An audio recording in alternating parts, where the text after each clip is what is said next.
Hello everyone and welcome. We are here for the month ahead in November. Joining me today is Mod Osborne and Mod Kelpie. We also have a wild Mod Pie in the background who we will be visiting a couple times during the stream as well, so we'll be going for a couple things. But let's just get into this. We talked about this wanting to be a content showcase. Yeah. Why is this not a content showcase today? Yeah, got really excited about the prospect of going in game and showing lots of stuff every couple of weeks. So kind of went on social to promise it. Now this stream has got a lot of stuff on the PCs. We're going to go over there, like I think it's 4 times. Yes. 3 or 4 times to show stuff. But it feels a bit disingenuous to call it content showcase. A lot of the progress we made is on quest work, which we don't want to surprise with. So we're kind of moving everything until for 2 weeks' time, and that's when we're going to do a proper long content showcase. Awesome, there you go. All right, so just a couple of things. I just want to point this out. You don't need to type !RuneScape in the chats. We're going to actually stop that command happening in just a moment so we can actually read the chat, because it's actually really useful for us and so people can actually talk to each other. And speaking of RuneScape, this month we had the RuneScape loot chest from this stream and others in November, and it will give you one of 18 prizes, and if you haven't got the Twitching Ore pet already, you'll get that as well, but you'll also get a chance to potentially get the Warborn Behemoth pet, so it's pretty cool. So at the end of the stream we'll drop them in, and I just want to mention as well, just make sure you have a space in your inventory. Even if you don't, it'll get you anyway, but just to make it easier for you. Alright, so this week's updates, we obviously had the Revolution upgrade come in, which is pretty hype. So we're going to just kick this off, I think, straight away, because I think what better way than to show off Revolution upgrade, but also the updates we're planning to do with it. Then I'm going over to the man who's been involved in that, which is Mr. Pie. Pie. Are you good to go, Mod Pie, sir? Yeah, good to go. All right, awesome. Let's go over to Mod Pie and we'll go talk to him about that now.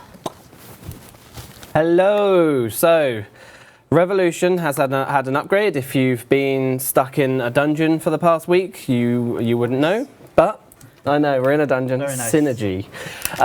So the cool thing the Revolution can do now is it can now perform thresholds and ultimates. You may also notice that my Revolution area is much bigger, so you can also change the size of it. So before I go into combat and it tells me I can't go into the settings, I'm going to show you the settings, but I'm also going to show you a cheeky update we did recently. So when we did the update, people were upset that they couldn't use their old bars, and they're like, well, now I'm forced to update my bars, and what if I don't want to do thresholds and ultimates? So we've updated it. Hopefully we can get to you really, really soon. Obviously I can't promise anything, but you can toggle whether or not Revolution performs basics, thresholds, ultimates. If you feel particularly so way inclined, you can turn off basics and thresholds and just perform ultimates. You can just be your ultimate only. You can be on Revolution and just perform auto attacks. That is your choice. But we're going to turn on everything to show the full glory. I'm also going to turn off the FPS display because who wants to see that? So these guys are going to die pretty damn quickly actually, but you understand why I'm in here later. But as you see, I'm building adrenaline.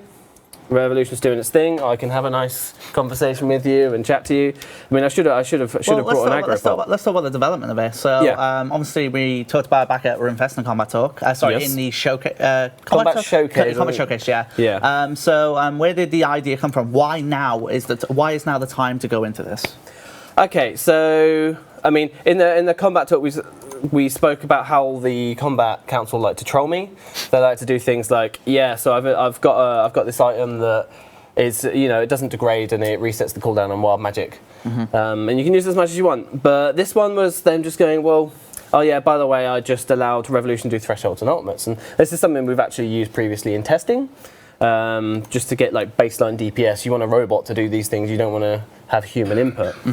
And then once we'd actually worked out the DPS gain that you get and compared it to full manual, actually it's not that OP. But it is a substantial upgrade, provided you have the right essentially the right bar setup, etc. Rough ballpark. If you take the difference between Revolution and full manual previously, now it's in the between where it was. So you've gained. So there is a substantial gain in that sense, but it's safe to say the full manual will always top in regards to DPS, etc. Yeah, you are. Top. So full manual, especially when you go to bosses, actually. So just DPM on a combat dummy alone shows that the DPM of someone on full manual is better. But then when you actually start applying it to bosses, especially the ones that ask a lot of you, so like Magister or Arax or Telos in particular, it's Revo++ is completely and utterly, you're not going to want to use it because you're going to want to know when you're performing those thresholds and onwards. About that time, you kind of will have an idea of like ability rotations and so on. So exactly. To that point, the point of this update in its entirety is to make combat more accessible. We want more people doing PVM. We want more people taking part in the more lean forward part of our PVM. So let's help more people get involved.